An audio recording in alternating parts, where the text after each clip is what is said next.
Hello, guys, and welcome to this episode of the Brawlcasters. I'm James, the man perpetually fixing his hair with the finger guns. As Alex, I was going to say, in this filming session, you hadn't done a single finger guns yet. It didn't feel right to not have Alex and Alex finger guns. Did a shark just swim by you at the end? I pay very little attention to the virtual background. Though, worth telling you, because I'm doing this just with where this is all lining up. In our last batch of episodes, you were talking and your arm disappeared, and you got really fascinated with your arm disappearing in the blurred background. And that was one of the clips that the clip maker pulled out. They called itself the Invisible Man joke. And man, you were having so much fun doing that. It was hilarious to watch it back. I'm trying to cover the boobs on my arm. See, but you were wearing short sleeves last time, and I think that's why I did it. Fuck. Yeah.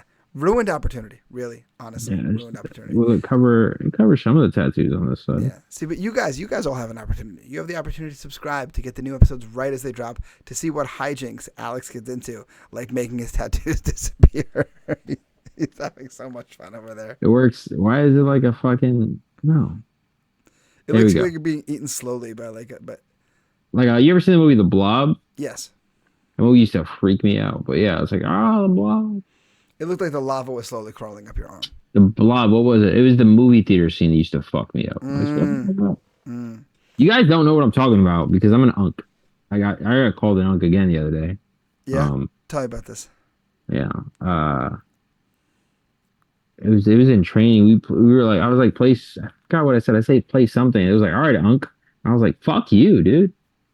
Now, the real important question: how old was the person who called you unk? 19. 19. Did you then hold him down and mother's milk them into submission?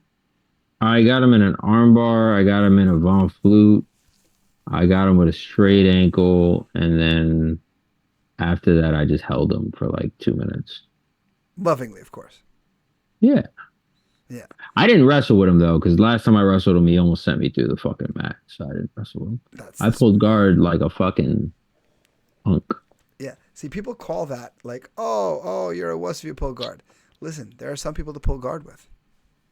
No, I can. The thing is, I'll wrestle with him when I have the energy. I didn't.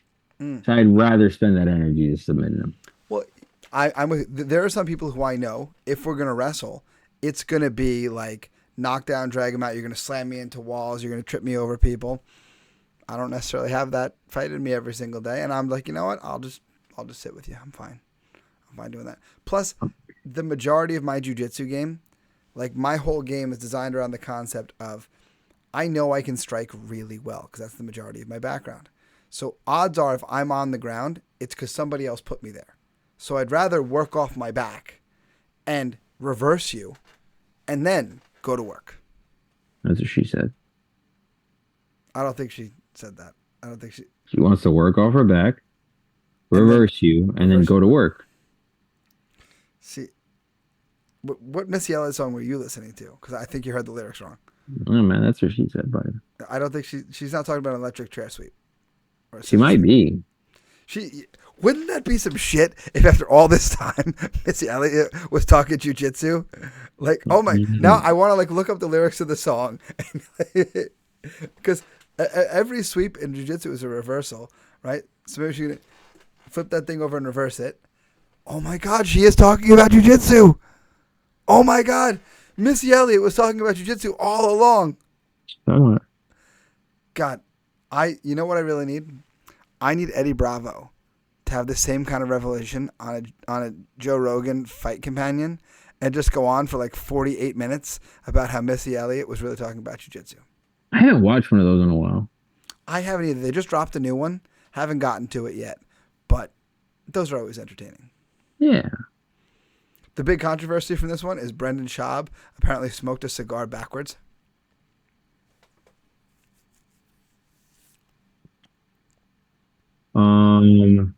Brendan, go get a scan, buddy. Yeah, like you might want to see somebody about a little CTA. Go get a scan. Now he is now claiming he did it on purpose because he was trying to like make a joke about how bad the fight card was. Sorry, bud. We don't believe you. Go get a scan. Yeah, maybe you and Tito Ortiz, you should get You should get some scans about that. Funny enough, random card actually looks like a banger. It isn't the UFC card. It's that Ronda Rousey Yeah. Yeah. fucking, what was it? Mike Perry's fighting Nate Diaz, I think. Yeah. That's a fucking banger of a fight. Exactly. And it's funny because most of these guys were like, their height was like 8-10 years ago. But that's okay because they're also fighting other guys who like their peak was 8 to 10 years ago. They're also, I'm never not going to want to watch a Mike Perry fight. That's fair. I don't think Mike Perry's ever had a boring fight. And if he did, it wasn't his fault. Exactly. He was trying to making it exciting while somebody else was just holding him down. Mike Perry is, people call me crazy, is one of my favorite fighters. I get it. He's a guy who, if he was born in the Coliseum days, like he would have been down there fighting a lion. Like that's just who he is. Well, the funny thing is, if he was around during the Chuck Liddell era or like the Tank Abbott era, he would have been the star. Oh yeah. He would have been on, like, the way we talk about Chuck Liddell. I'll be honest, I love Chuck Liddell. Would Chuck Liddell do well in today's MMA? No. Let's be honest. He's a legend. He would not do well in today's MMA. It's the truth. Well, but you take a Mike Perry and you, there isn't a sport in the world where the players from 20 years ago would beat the fighters today, would beat the athletes today. Yeah, you're right. But I'm making a point. I think Mike Perry would do so well. He would have been a star in that era. Definitely. Where, like, champion, multiple times champion. Where Definitely. here, he was great. He just wasn't a champion. Well, did they have? They had like 205 for the longest. Like that was the That weight was class. the prime, yeah. I think he could have made two. I think he could have beat guys like Chuck Liddell. But is he big enough? Because he fights at 170. I mean, were they testing as well back then? Fair. Could you imagine Mike Perry on PEDs? Let's make him into the classic Vitor. Remember Vitor? Make him like Vitor, but just give all that shit Vitor was on to Mike Perry. He'd be like 5'7" and like 300 pounds. just traps. just One of my favorite Mike Perry stories isn't even told by Mike Perry. It's told by, oh my God, it's just the Scottish fighter he just retired. Oh. The one that used to do the Braveheart face. Oh yeah, Paul Craig.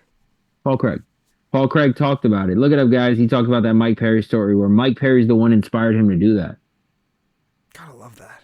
I'll find it for you guys. Look it up too. He was just like, Mike Perry was just like, Scottish? Yeah. He goes, yeah, He's like, bro, if I was fucking you, fucking Braveheart. And then fucking Paul Craig just told his team, like, dude, like, we need blue paint. And he did it, and everybody loved it. And, like, he ran into Mike Perry in the fucking hotel with his blue paint on. Mike Perry, like, kicked in a door. It was like, let's fucking go, Scotland. Like, I'll find the video for you. That's amazing. See, like, Mike Perry. Those are the amazing stories we want to hear. Not like the things that come out of Tito Ortiz's mouth, which you mentioned on one episode. And then, you sent me a clip, and I clicked on it. So now that's in my algorithm. So I get them constantly. So now you have brought it upon yourself because I send it to you every day. Yeah, he's fucking different. I want to meet Mike Perry. I don't really want to meet Tito. I don't know. I think it'd be kind of entertaining to meet Tito.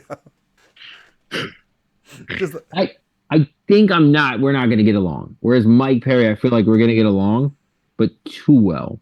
And my only issue with that, I feel like the smallest problem I get into at a bar, Mike Perry is going to be like, no, we're like, he's just going to punch the guy. And I can't not have Mike Perry's back. Yeah, of course. How could you not? Then I'm like, you didn't have Mike Perry. I can't be that guy. Yeah. So that would be like watching this episode and not commenting down below the fights that you want to see. Get into a bar fight with Mike Perry on your side. Sounds like a great time. All right. Who would be the best MMA fighter? In their prime, of course. And if their prime involved PEDs, that's part of the equation. Oh, Mark Hunt. I'm taking Mark Hunt. For your bar fight? I was going to say TRT Vitor. TRT Vitor, too. I just think Mark Hunt, big Samoan motherfucker. You know what? I think we're both missing the obvious answer. Uberim. When he was just TRT. Oh, Derek Lewis. But Derek Lewis versus prime TRT'd out of his mind over Francis Ngannou. He hits like a fucking truck. So He if does. he connects, he might kill a man. He does. But think about Overeem when he had traps the size of a gorilla's traps. Trying to think, man. Who else? Rampage Jackson. Rampage, he'd be a good one. Because Rampage is I think crazy. He would just yeet people. that's what I'm saying. Mike Perry, I think, is my go-to. You know who else, like quietly, I think would be awesome in a bar fight? Caro Parisian. I could see that. Because he's out of his mind. He's crazy. He's got that Armenian hot temper. Just, he takes no shit from anybody. Decent striker. And he was an expert in just like touching people, and they were just flying. So imagine that in the middle of a bar, like you're like the guy's getting in your face, and all of a sudden his friend just goes, "What?" Like, I'm telling you, Mike Perry is still my. Because we're gonna win. well, you might not win, but everybody else is gonna lose. It's going to be one of those fights. With Mike Perry, Yeah, like we're gonna win. You might not win, but We're everybody gonna else. win. Nah, So, James. you- I got Mike fucking Perry. You're not quite catching my analogy here. You know how like we watch some fights and like we're like, oh, I'll tell you who won that fight was the crowd. That's the thing. You might not like, because Mike's not the biggest guy in the whole world, so some big guys might be able to hold him down a little bit. But everybody would leave. Like you guys might not leave there knowing you were in a fight, but the other people would definitely leave there knowing they were in a fight. Fair. That's kind of. I just think. Whereas like I think with Uberim, he would just be like poof, and people's heads would like their head would snap to the side, and their broken neck, and they're laying there and they're drooling. That's on what I'm saying. themselves. Mark Hunt too, because he used to knock people the fuck out. Yeah. I just Who's the guy that he knocked out? And then there was a few walk away knockouts, but he didn't knock out Brandon Schaub, did he? No, Stefan Struve was one. He was a Stefan picture. Struve. Yeah, he fucking drugged Stefan Struve. Jesus Christ. Like that was one of those ones where it looked like a marionette where you just pulled the strings out and all of a sudden it just crumbled Trying to straight think. down upon himself. Wait, there was one I remember that was really bad. Was it? Oh, Frank Mir? Gonzaga. He smashed Gonzaga. I feel like he fucked up Frank Mir too. A lot of people, unfortunately. Yeah, Frank Mir. A He lot of fucked people. up Frank Mir. Roy Nelson. Yes. He hit Roy Nelson with a fucking uppercut, and I remember that and walked away off it. Stefan Struve, Chet Congo. Yeah.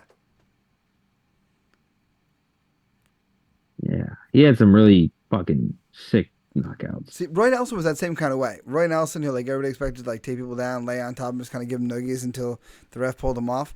And then he just remembered he had this massive right hand, and he just started just laying everybody out. I forget. I was at the UFC card, and I think it was Nassau Coliseum.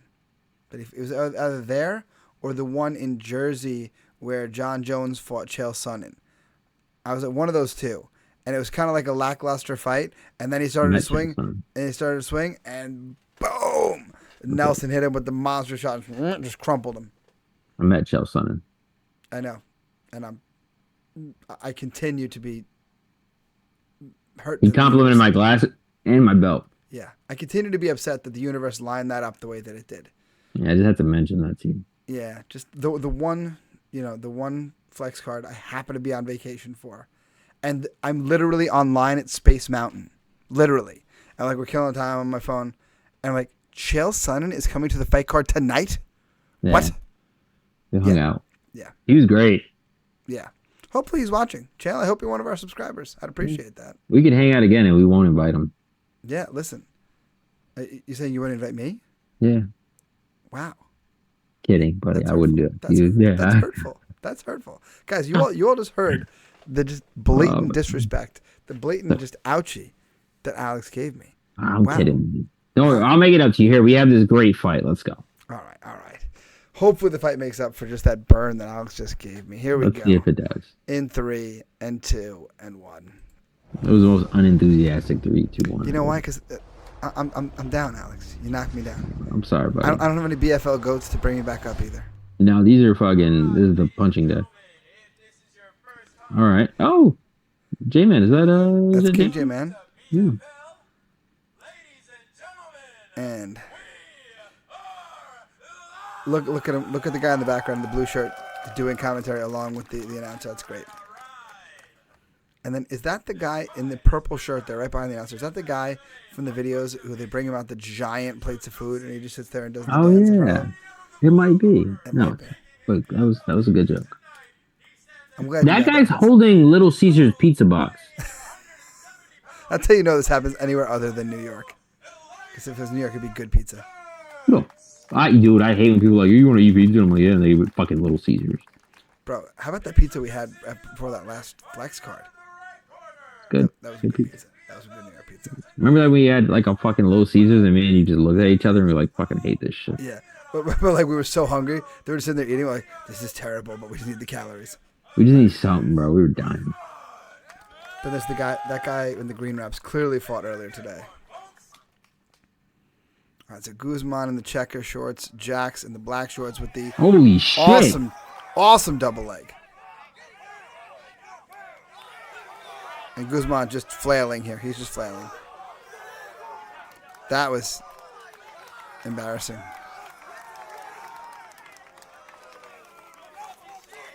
That was... Wow. Like, that's exactly how you want a debut fight to go. And the backflip. Look at him go.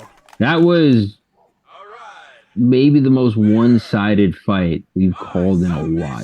Yeah. Holy shit. Good job, bro. Yeah. Just for that, yeah, James can meet Chell. I'll hook it up. Yeah. Okay.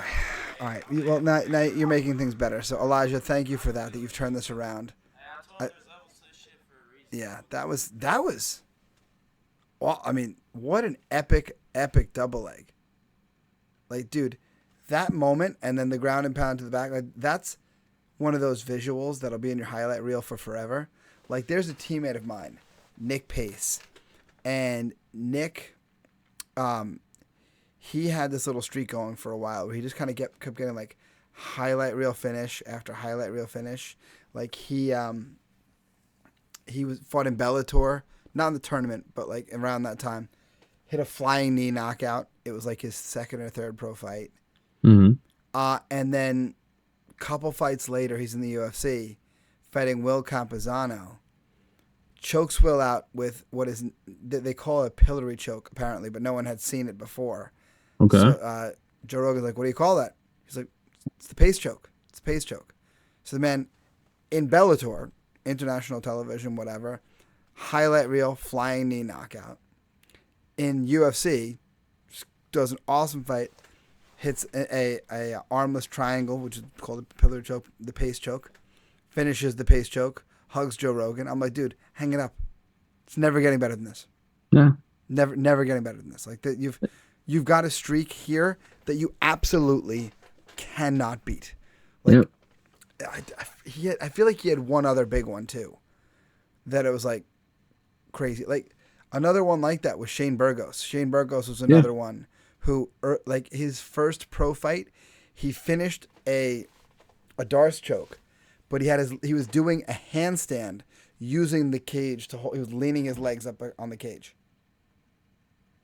He didn't have his toes. I gotta see it. It was in like literally his pro debut, like his first or second fight, in some whatever little league.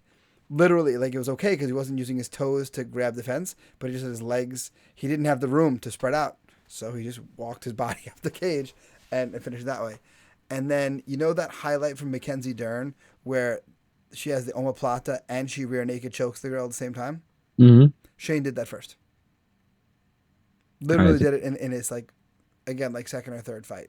And again, it's like, bro, how are you going to do better than this? Oh, just have a career of epic wars and win fight of the night in almost every one of your fights. That's how you're going to follow it, apparently. Apparently. Like, showed me up. Showed me up. He was that guy who, like, just kind of quietly in the room just kind of kept getting better and better and better and better. And then made it to the UFC and just exploded. Yeah, he was good for a while, man. I wanted him to go on a streak. It just didn't quite happen. He went in a few shorter streaks, but then every time he'd hit that like top five, or even just get the right matchup. Yeah, that's what I'm saying. I want him to go on longer streaks. He would do it all right, and then he would run into like a really hard matchup. Yeah, and the unfortunate that's the unfortunate nature of the game is at that level. There's just gonna be certain people that just have your number just for some Yeah, reason. and it's stylistic. It's just for some reason like it happens to all people. There's always gonna be a guy. It's like, dude, I just can't beat that guy. Yeah, well, like him and Josh Emmett was a fight that was tailor made for each other, and these Yeah, guys were blitzing each other. It was a great fight, and I have to watch it back. I haven't watched it in a long time, but debatably he could have won that decision. I think you lost a split decision in that fight. yeah.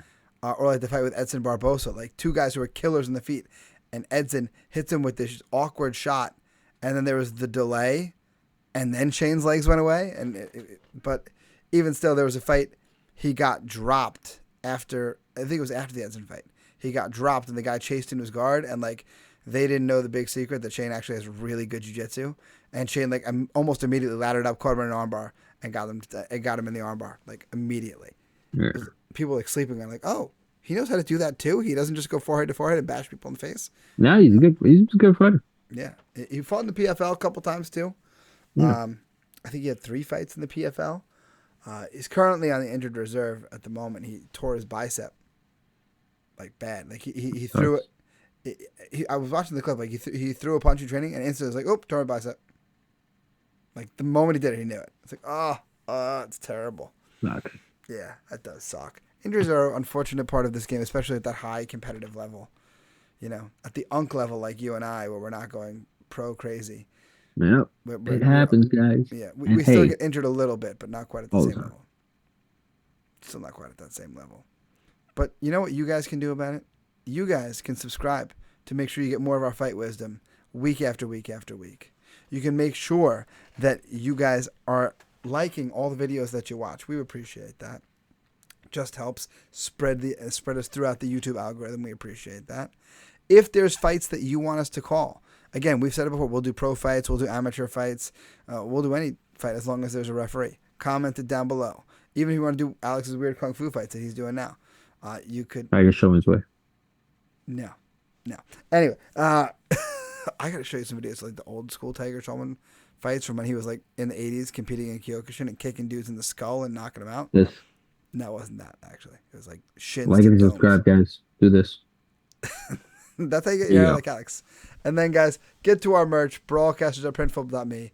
But the most important thing you can do, guys, brawl on.